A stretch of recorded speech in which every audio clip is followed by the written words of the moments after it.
కేంద్ర మంత్రి పెమ్మసాని మీడియాతో మాట్లాడుతున్నారు. లైవ్ చూద్దాం.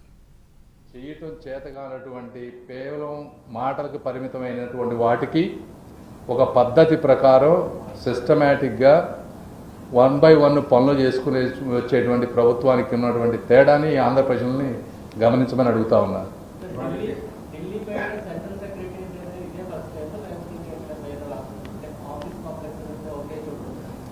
అంటే నాకు పూర్తిగా దాని మీద ఐడియా లేదు కానీ బట్ గ్రీన్ ఫీల్డ్ ఈ విధంగా చేయటం అనేది ఒకవేళ ఉన్నా కూడా ఇంత మోడర్న్ ఫెసిలిటీస్ తోటి మోడర్న్ ఆర్కిటెక్చర్స్ తోటి రెస్ట్ ఆఫ్ ది సిటీస్ తోటి రెస్ట్ ఆఫ్ ది సిటీతో విశాలమైన ప్రాంతంలో ఉండటం బహుశా ఇదే మొదలు అవుతుందని నేను అనుకుంటాను.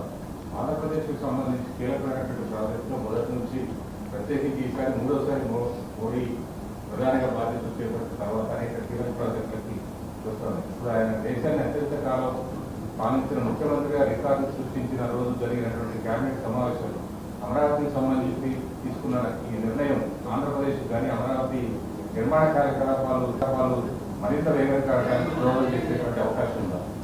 డెఫినెట్గా అంటే ఒక మంచి రోజు జనరల్గా కూడా మోదీ గారికి కూడా ఒక పాజిటివ్ ఎనర్జీ ఉంది. అలాంటి సమయంలో ఎందుకంటే సెంట్రల్ గవర్నమెంట్లో కొన్ని వందల ప్రాజెక్ట్స్ ఉన్నాయి. మా పోస్టల్ డిపార్ట్మెంట్స్ నుంచే 2 క్యాబినెట్లో పెండింగ్ ఉన్నాయి. ఇలా అనేక రకాల ప్రాజెక్టులు ఉన్నప్పటికీ కూడా ఈ రోజున అమరావతిలో ఉన్నటువంటి దాన్ని తీసుకోవటం ఒక మంచి శుభశకునంగా నేను భావిస్తాను. Thank you.